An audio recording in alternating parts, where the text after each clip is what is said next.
اللہ الرحمن الرحیم۔ السلام علیکم ورحمۃ اللہ وبرکاتہ۔ کسی بھی وقت آپ کی دعا مانگ سکتے ہیں۔ رسول اکرم صلی اللہ علیہ وآلہ وسلم ہر فرض نماز کے بعد یہ دعا مانگا کرتے تھے۔ ہمیں بھی فرض نماز کے بعد بھی مانگنی چاہیے اور ہر وقت بھی مانگنی چاہیے۔ جب بھی آپ چاہیں یہ دعا ضرور مانگیں اور فرض نماز کے بعد ضرور مانگیں۔ دعا کیا ہے؟ بسم اللہ الرحمن الرحیم۔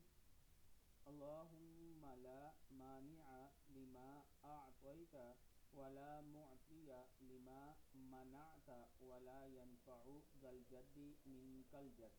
اللہم لا مانع لما اعطیت ولا معطی لما منعت ولا ينفع ذا الجد منک الجد۔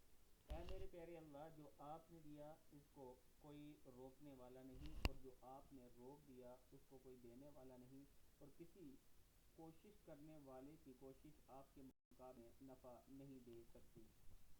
یہ دعا صبح و شام ضرور پڑھیں اور ہر فرض نماز کے بعد ضرور پڑھیں۔ اللہم لا مانع لما اعطیت ولا معطی لما منعت ولا ينفع ذا الجد منک الجد۔ صدق اللہ العظیم۔